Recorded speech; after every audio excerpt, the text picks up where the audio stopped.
साथ मौजूद हैं UC8 वार्ड 1 के अंदर जो इमाम बरगाह है उसके मौज़न मौजूद हैं। इनसे हम पूछना चाहेंगे कि इनको यहाँ पे क्या इशू हैं, सिक्योरिटी के हवाले से अगर इनको कोई इशू है या कोई रास्ते के हवाले से इशू है, इनसे हम पूछना चाहेंगे। अस्सलाम वालेकुम। जी वालेकुम सलाम व रहमतुल्लाहि व बरकातहू। हमारे लिए सिक्योरिटी का कोई मामला नहीं है, अल्हम्दुलिल्लाह हमारे साथ पुलिस रेंजर्स ने अच्छा कोऑपरेट किया है और अलबत्ता यहाँ इलाके वाले भी हमारे साथ सब बराबर में हमारे साथ हैं।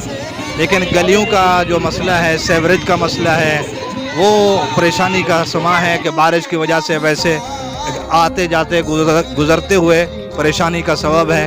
लिहाजा हुक्काम बाला से अपील है जो इस सिलसिले में हमारे साथ ताउन करें ताकि यहाँ के लोगों को सहूलत मुयस्सर आ सके। वस्सलाम। सर, जैसा कि यहाँ पे अभी तो बल्दियाती निज़ाम है, सराबकोट टाउन के अंदर यहाँ पे एक टाउन है।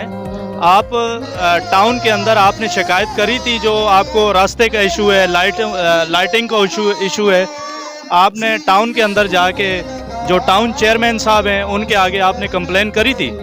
जी, टाउन कंप्लेन के लिए भी हमने बंदे भेजे थे ऑफिस में और उनको जाके इत्तला ज़रूर की है।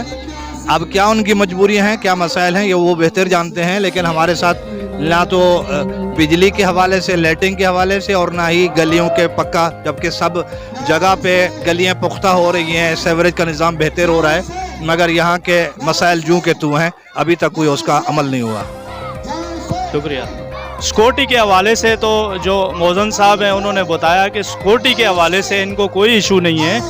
बाकी इनको जो यहाँ के रास्ते हैं वो बहुत ज़्यादा ख़राब हैं, रास्तों के हवाले से इन्होंने शिकायत की है। मैं यहाँ के जो टाउन चेयरमैन साहब हैं उनसे गुजारिश करता हूँ कि इनके मसले हल किए जाएँ।